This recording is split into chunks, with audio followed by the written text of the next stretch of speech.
नमस्कार दोस्तों, हम आज एमसीक्यू विज्ञान की सीरीज को आगे बढ़ाते हुए इसके 25 क्वेश्चनों को और हल करेंगे।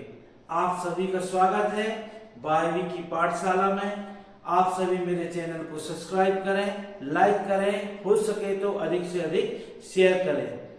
ओके, चलिए हम स्टार्ट करते हैं हमारी एमसीक्यू जो सीरीज है विज्ञान की कक्षा 10वीं के, इसको आगे बढ़ाते हुए। देखिए प्यारे बच्चों, पहला क्वेश्चन क्या है कि 3 भाग HCl, क्या लिखा है 3 भाग HCl, 3 भाग HCl और 1 भाग HNO3। 3 भाग क्या है यहाँ पर HCl, ये 3 भाग क्या है HC और 1 भाग क्या है HNO3 है, को कहा जाता है। मतलब इन दोनों की जो मिक्सचर है वो 3 भाग जिसमें HCl हो और 1 भाग क्या हो HNO3। या इसके ऐसा भी समझ सकते हो कि 3 अनुपात 1 भी कह सकते हो, ठीक है, ऐसा भी कह सकते हो। तो 3 भाग HCl और 1 भाग क्या है HNO3 है। इसको क्या बोलेंगे? क्या आप इसको अम्लाज कहेंगे? क्या इसको संगमरमर कहेंगे? क्या आप नंबर 3 में क्या दिया है संक्षारण कहेंगे और डी में क्या दिया है जिप्सम कहेंगे। क्या बोलेंगे? जिप्सम कहेंगे। देखिए संक्षारण के बारे में आप जानते हैं। संक्षारण का मतलब क्या होता है? जो लोहे में जंग लगना, लोहे में जंग लगना, जो रस्ट आपने देखी होगी वो संक्षारण है।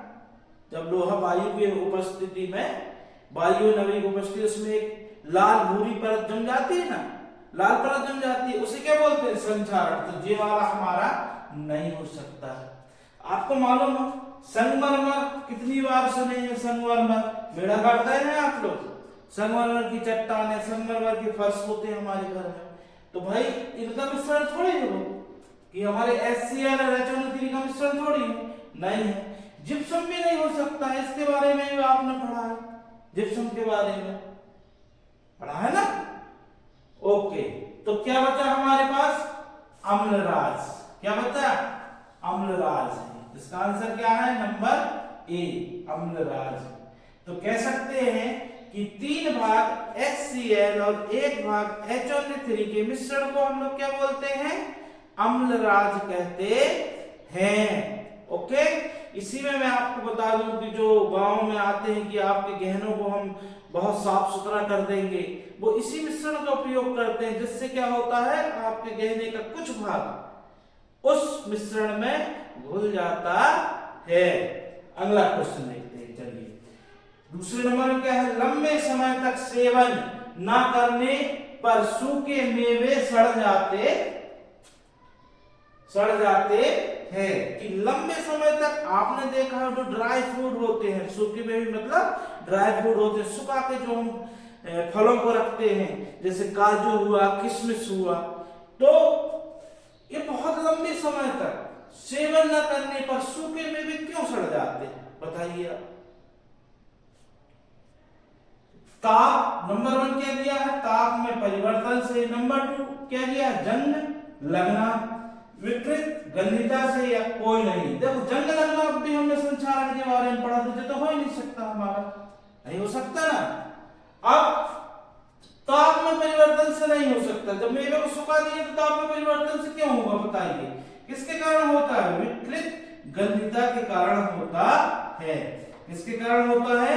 विकृत गंधिता के कारण होता है। इसके अलावा आपने देखो यहाँ तो मेवे दिए, लेकिन अभी आपको क्वेश्चन दे दे कि जो पैकेट वाले जो चिप्स होते हैं, कुरकुरे होते हैं या अन्य चीजें जो नमकीन पैकेट वाली होती हैं, आपने देखा होगा वो भी हमारे घर के में जो नमकीन वगैरह बनाते हैं और बहुत समय तक उसका इस्तेमाल ना हो, उसको हम खाए नहीं तो एक अजीब सा स्वाद जो आता है ना, महक और स्वाद अजीब नहीं हो जाती है, उसी को बोलते हैं क्या?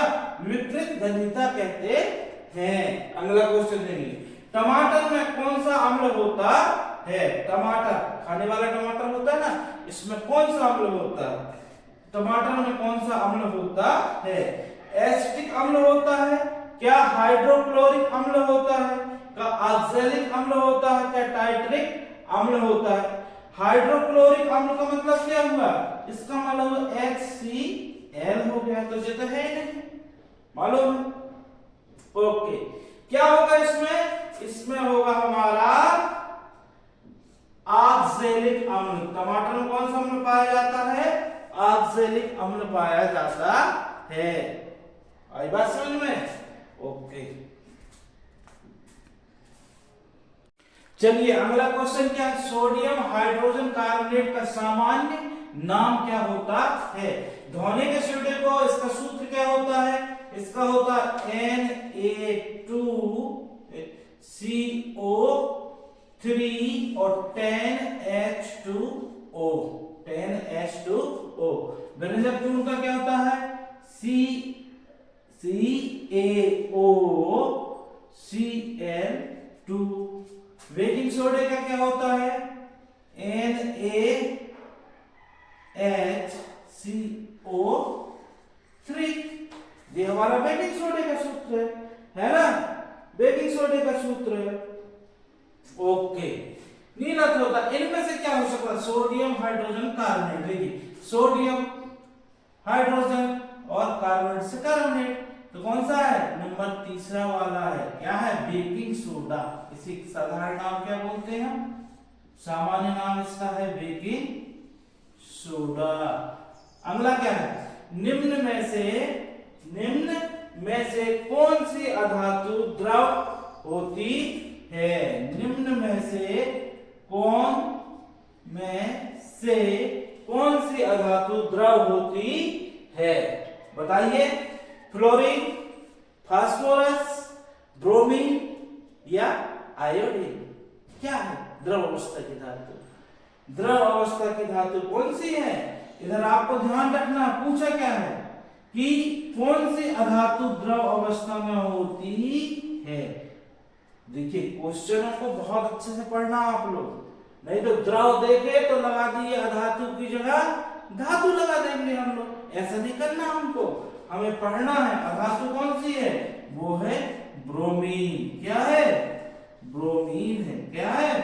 ब्रोमीन। अगला क्वेश्चन देखिए, निम्नलिखित में से कौन सी धातु उभयधर्मी ऑक्साइड बनाती है? सोडियम, कैल्शियम, एल्यूमीनियम या कॉपर? बताइए इनमें से कौन सी धातु है?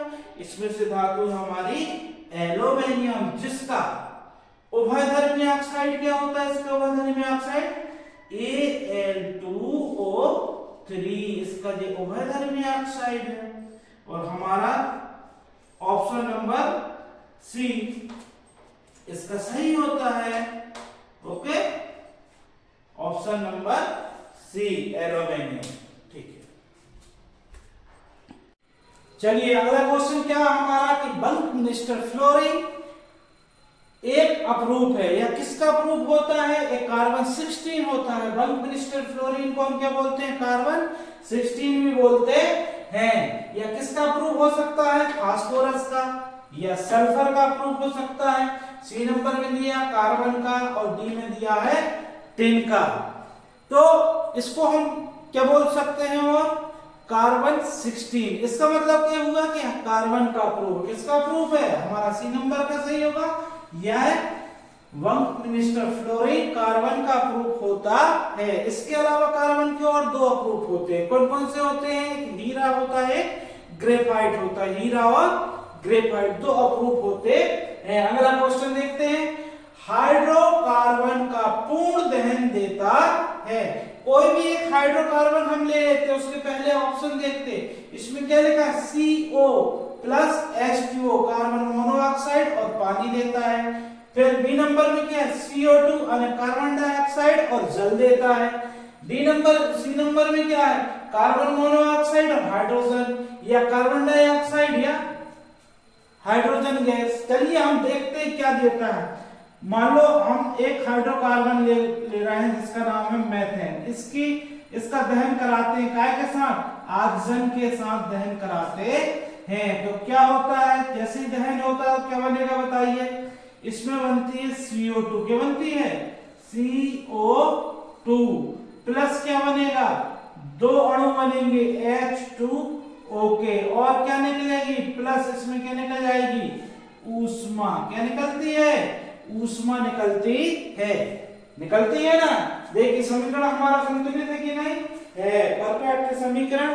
तो आप देख रहे हैं कि जब भी कोई हाइड्रोकार्बन का दहन होता है, क्या होता है दहन, यही तो पूछा, पूर्ण दहन होने पे क्या बनता है, क्या बनता है, ये दोनों चीजें बनती हैं, कार्बन डाइऑक्साइड और जल बनता है, साथ में ऊष्मा भी निकलती है, साथ में ऊष्मा भी निकलती है। ऑप्शन कौन सा सही होगा, बी नंबर का होगा। कौन सही होगा, ये बी नंबर का ऑप्शन हमारा सही होगा। इसमें लिखा है कार्बन डाइऑक्साइड और जल बनता है। ओके, अगला क्वेश्चन देखते हैं। आमाशय के आंतरिक स्तर की HCl अम्ल से रक्षा निम्न में किसके द्वारा होती है। आमाशय के आंतरिक स्तर की HCl अम्ल से रक्षा निम्न में से किसके द्वारा होती है।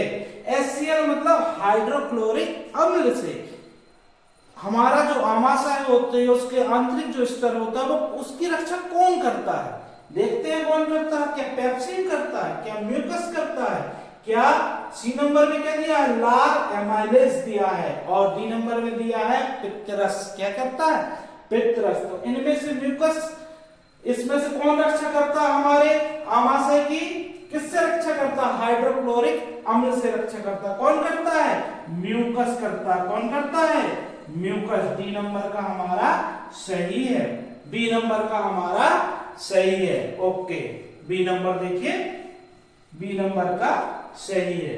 हृदय, अगला क्वेश्चन क्या है, हृदय के अंदर उसके संकुचन के समय रक्त को वापस लौटने से कौन रोकता है। क्या हृदय में जो वाल्व होते हैं वो रोकते हैं, या वेंट्रिकल की मोटी दीवारें रोकती है, या एक्टिया की पतली दीवारें रोकती है। कौन रोकता है आप बताइए। उपरोक्त के सभी, ये सभी रोकते हैं क्या, नहीं। इसमें कौन रोकता है, इसमें रोकता है ए नंबर का जो है हमारा, हृदय में जो वाल्व होते हैं वो क्या करते हैं, संकुचन के समय रक्त को वापस आने से रोकते हैं। हृदय में जो वाल्व लगे होते हैं। चलिए अगला क्वेश्चन हम देखते हैं, क्या लिखा है, केंद्रीय तंत्रिका तंत्र बना होता है। ए नंबर में क्या है, मस्तिष्क व मेरुरज्जु में, बी में क्या है, मस्तिष्क व हार्मोन में, सी देखिए मेरुरज्जु व अंश मेखला में, और डी नंबर क्या है, मस्तिष्क व श्रेणी मेखला में, श्रेणी मेखला। अब केंद्रीय तंत्रिका तंत्र बना होता है, इसमें से किसमें बना होता है, मस्तिष्क व मेरुरज्जु को यदि आप मिला दें तो यह क्या कहलाता है, केंद्रीय तंत्रिका तंत्र कहलाता है। चलिए अगला क्वेश्चन देखते हैं। निम्नलिखित में से पादप हार्मोन नहीं है। ध्यान रखना किस क्या पूछा गया है कि पादप हार्मोन नहीं है, पूछा क्या पूछा, पादप हार्मोन नहीं है। इंसुलिन, साइटोकाइनिन, ऑक्सिन या जिब्रेलिन। देखिए यहां पर जो इंसुलिन है वो क्या है, एक जंतु हार्मोन है। इंसुलिन जीवों में पाए जाने वाला हार्मोन है, जिसमें मनुष्यों में पाए जाने वाला हार्मोन है। ठीक है, तो इंसुलिन इसका सही उत्तर हुआ। ओके, इंसुलिन क्या करता है, यह हमारे शरीर में ब्लड शुगर को नियंत्रण करता है, ब्लड शुगर को नियंत्रण करता है। बाकी हमारे साइटोकाइनिन हुआ, जिब्रेलिन हुआ, ऑक्सिन हुआ, एक हमारे क्या है, इस तीनों ही हमारे पादप हार्मोन होते हैं। क्या होते हैं, पादप हार्मोन होते हैं। अगला क्वेश्चन देखिए, निम्न में से कौन सा मादा जनन तंत्र का भाग नहीं है। यहां आपसे पूछा गया है, आपने जनन तंत्र पढ़ा है जिसमें नर जनन तंत्र और मादा जनन तंत्र। इस क्वेश्चन में आपसे क्या पूछा गया है कि मादा जनन तंत्र का भाग नहीं है। क्या पूछा, भाग नहीं है। अंडाशय, गर्भाशय, शुक्रवाहिका या क्या है, डिंबवाहिनी या डिंबवाहिनी। इसमें से कौन सी चीज ऐसी है जो मादा जनन तंत्र का भाग नहीं है। देखिए अंडाशय है क्या, अंडाशय तो पाया जाता है, गर्भाशय भी पाया जाता है, एवं डिंब वाहिनी भी ये मादा जनन तंत्र में पाई जाती है। लेकिन ये शुक्र वाहिका यह पुरुष जनन तंत्र का भाग होता है। और पूछा क्या है कि मादा जनन तंत्र का भाग नहीं, यानी उत्तर क्या होगा, सी नंबर सही हो जाएगा। इसका मतलब क्या हुआ कि शुक्र वाहिका यह मादा जनन तंत्र का भाग नहीं, किसका भाग है बताइए, एक नर जनन तंत्र का भाग। किसका है, नर जनन तंत्र का भाग होता है। अगला क्वेश्चन देखिए, नर युग्मक एवं मादा युग्मक के संलयन की क्रिया को क्या कहते हैं। नर युग्मक एवं मादा युग्मक के संलयन की क्रिया को क्या इसे निषेचन कहते हैं, क्या परागण कहते हैं, कोशिका परिपक्वन कहते हैं, या कोशिका विवर्धन कहते हैं। बताइए इसमें से क्या आएगा, इसमें से आएगा निषेचन। क्या बोलते हैं, निषेचन हमारा राइट आंसर, मतलब ए नंबर हमारा सही हुआ ना, सही ए नंबर। ओके, निषेचन कहते हैं, क्या बोलते हैं, निषेचन। निषेचन क्या है, नर युग्म एवं मादा युग्मों का मिलना या संलयन की क्रिया को ही निषेचन कहते हैं। नर युग्म एवं मादा युग्मों का मिलना या उनके संलयन की क्रिया को निषेचन कहते हैं। आनुवांशिकता के जनक किसे कहते हैं, आनुवांशिकता के जनक किसे कहते हैं। ए में क्या दिया है, ग्रेगर जॉन मेंडल को, या वाटसन एंड क्रिक को, अरस्तु को, या चरक या सुश्रुत को। बताइए, जैसे वाटसन एंड क्रिक ने दिए तो डीएनए का मॉडल दिए थे, आपको पता ही है, ठीक है। तो इसमें आनुवांशिकता के जनक कौन है, जनक मतलब जो आनुवांशिकता जहां स्टार्ट हुई है उसके जनक कौन से हैं, वो है ग्रेगर जॉन मेंडल।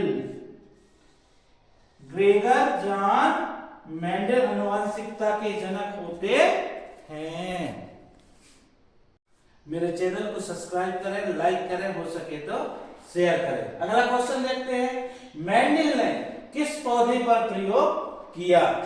एक वैज्ञानिक थे जिनका नाम था मेंडल, इन्होंने किस पौधे पर प्रयोग किया। ये आनुवांशिक से संबंधित वैज्ञानिक थे।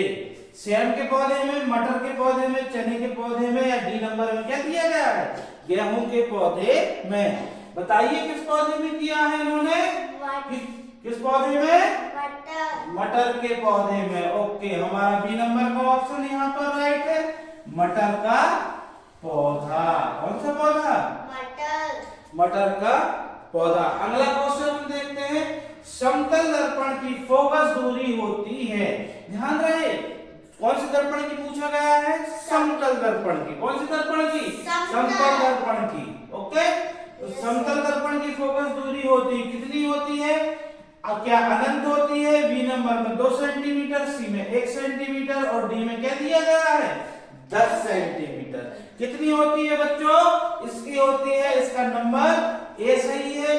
समतल दर्पण की फोकस दूरी कितनी होती है, अनंत होती है। अगला क्वेश्चन देखते हैं, हम दर्पण को पहचान सकते हैं। हम दर्पण को किस प्रकार पहचान सकते हैं। विभिन्न ऑप्शन है। पहला क्या है, या ए नंबर में क्या, दर्पण की चमक के आधार पर। अरे बता सकते हो कि ये अच्छा चमकदार है तो ये उत्तल दर्पण है, ये कम चमकदार है तो अवतल दर्पण है, ऐसा नहीं होता है। वैसे ये ऑप्शन गलत हो जाएगा। बी नंबर में क्या है, दर्पण पर पड़ने वाले प्रकाश से, कि लाइट तेज चल रही है, इससे कोई पहचान सकता है। आ रही है कोई लाइट तेज या कम आ रही है, तो देखते हैं अगला क्या होता है, या दर्पण पर बनने वाले प्रतिबिंब से। और डी नंबर में क्या है, वस्तु एवं दर्पण के मध्य माध्यम से। भाई पानी है बीच में, माध्यम क्या, हवा है माध्यम, कौन सी चीज, इससे पहचान सकते नहीं, पहचान सकते। हम सिर्फ नहीं पहचान सकते हैं, किससे, दर्पण पर बनने वाले प्रतिबिंब से। किससे, दर्पण पर बनने वाले प्रतिबिंब से हम पहचान सकते हैं। ओके, तो हमारा कौन सा होगा, सी नंबर का सही होगा। क्या है आंसर इसका, बताइए। दर्पण पर बनने वाले प्रतिबिंब के आधार पर हम यह पहचान सकते हैं कि यह कौन सा दर्पण है। अगला क्वेश्चन देखते हैं, इंद्रधनुष बनने का कारण है। इंद्रधनुष आपने देखा होगा बरसात के दिनों में बनता है, या जब बारिश होती है उस समय बनता है, हमारे आकाश में बनता है। ठीक है। नंबर 1 में क्या है, विसरण में। इसका इंद्रधनुष बनने का क्या कारण हो सकता है? ए में दिया है विसरण, बी में दिया है वर्ण विक्षेपण, और सी में क्या दिया है? परावर्तन, और डी में दिया है अपवर्तन। क्या किस घटना के कारण हमारा जो इंद्रधनुष बनता है उसका कारण है वर्ण विक्षेपण, मतलब श्वेत प्रकाश को सभी 7 रंगों में जो बंटने की क्रिया होती है वो वर्ण विक्षेपण होती है। अपने 7 रंगों में बढ़ जाता है जिससे हमें इंद्रधनुष दिखाई देता है। तो कौन सा हुआ? बी नंबर का। चलिए अगला क्वेश्चन देखते हैं, आकाश के नीले रंग का कारण है। आकाश के नीले रंग का कारण है, या हमें आकाश नीला क्यों दिखाई देता है? ऐसी कौन सी घटना होती है? ओके, नंबर 1 क्या दिया है? प्रकाश का प्रकीर्णन। नंबर 2 में क्या दिया है? प्रकाश का विक्षेपण। नंबर सी में क्या दिया है? प्रकाश का अपवर्तन, और डी में क्या दिया है? प्रकाश का परावर्तन। किसके कारण होता है? आकाश का नीला रंग प्रकाश का प्रकीर्णन होने के कारण आकाश हमें नीला दिखाई देता है, आकाश का नीला रंग होता है। इसमें ए नंबर सही है, प्रकाश का प्रकीर्णन के कारण आकाश नीला या नीले दिखाई देता है। अगला क्वेश्चन देखिए 21 नंबर में, निम्नलिखित में से कौन सा संबंध ओम के नियम का नहीं है? ओम के नियम का नहीं है। V समानुपाती आई, बी नंबर में V स्क्वायर बटे आई एक नियतांक है, या सी नंबर में V equal to I R, या उपयुक्त सभी तो नहीं हो सकता। इसमें पूछा क्या है कि निम्नलिखित में से कौन सा संबंध ओम के नियम का नहीं है? इस प्रकार हम इस नहीं में गौर करेंगे थोड़ा, उसके बाद आंसर देने का प्रयास करते हैं। देखिए, ये संबंध तो होता है ये वाला, और सी वाला भी होता है, और लेकिन बी वाला नहीं होता। मतलब हमारा आंसर क्या है इस क्वेश्चन के अनुसार? बी वाला है कि V square I equal to नियतांक, यह ओम के नियम का नहीं है। ठीक है, ओके। नेक्स्ट क्वेश्चन हमारा कि एक अश्व शक्ति में कितने वाट होते हैं? एक अश्व शक्ति में कितने वाट होते हैं? 746 वाट होते हैं, 786 वाट होते हैं, या 796 वाट होते हैं, या 776 वाट होते हैं। तो एक अश्व शक्ति में कितने वाट होते हैं बच्चों? 746 वाट होते हैं। कितने वाट होते हैं? 746 वाट होते हैं। विभवांतर मापक अंतर है। विभवांतर को हम किससे नापते हैं? विभवांतर को हम किससे नापते हैं? इसके लिए हम क्या अमीटर का इस्तेमाल करते हैं? बी नंबर में है क्या वोल्ट मीटर का इस्तेमाल करते हैं? बताइए, गैल्वेनोमीटर का इस्तेमाल करते हैं या लैक्टोमीटर का इस्तेमाल करते हैं? बताइए आप लोग किसका इस्तेमाल करेंगे? ओके, इसमें हम करेंगे किसका इस्तेमाल? वोल्ट मीटर का। बी नंबर का सही है, वोल्ट मीटर। विभवांतर को हम वोल्ट मीटर में नापते हैं, और अमीटर को हम क्या में नापते हैं? अमीटर से क्या नापते हैं? इससे विद्युत धारा नाप लेते हैं। अमीटर से क्या नाप लेते हैं? विद्युत धारा नापते हैं। चलिए अगला क्वेश्चन, चुंबकीय क्षेत्र रेखाएं होती हैं। चुंबकीय क्षेत्र रेखाएं होती हैं, किस प्रकार की रेखाएं होती हैं? क्या वे एक सरल रेखा है, एक वक्र है, कि एक बंद वक्र है, या एक त्रिभुजाकार रेखाएं होती हैं? चुंबकीय क्षेत्र रेखाएं चुंबक के चारों ओर आप देखे होंगे होती है ना वो वाली रेखाएं, तो कौन सी होंगी इसमें से? ए नंबर में है जैसे सरल रेखा, बी वक्र रेखा, सी क्या बंद वक्र या त्रिभुजाकार। तो इसमें क्या होती हैं, चुंबकीय क्षेत्र रेखाएं जो होती हैं वो क्या होती हैं, बंद वक्र होती हैं। कौन सा वक्र होती हैं, बंद वक्र होती हैं। अगला, चुंबक के अंदर क्षेत्र रेखाएं होती हैं। कहां पूछा गया है, जैसे एक चुंबक है, नॉर्थ और साउथ पोल होते हैं, इसके अंदर वो क्षेत्र रेखा किस प्रकार की होती हैं, किस प्रकार की होती हैं। क्या उत्तर से दक्षिण की ओर जाती हैं, क्या दक्षिण से उत्तर की ओर जाती हैं, या दक्षिण ध्रुव से परे, या इनमें से कोई नहीं। चुंबक के अंदर जो हमारी क्षेत्र रेखाएं होती हैं वो हमेशा दक्षिण ध्रुव से, दक्षिण से उत्तर की ओर जाएंगी, मतलब साउथ से कहा जाएंगी, नॉर्थ की ओर जाती है। कहा, साउथ से नॉर्थ की ओर जाती है, मतलब दक्षिण से उत्तर की ओर जाती है। बी नंबर इसका सही होता है। यह 25 क्वेश्चन जो पार्ट 2 था, मतलब टोटल हमारे 50 क्वेश्चन के ऑब्जेक्टिव हो चुके हैं। इनका अभ्यास कीजिए और अपनी परीक्षा को की तैयारी को और भी अच्छा कीजिए। Okay, thank you.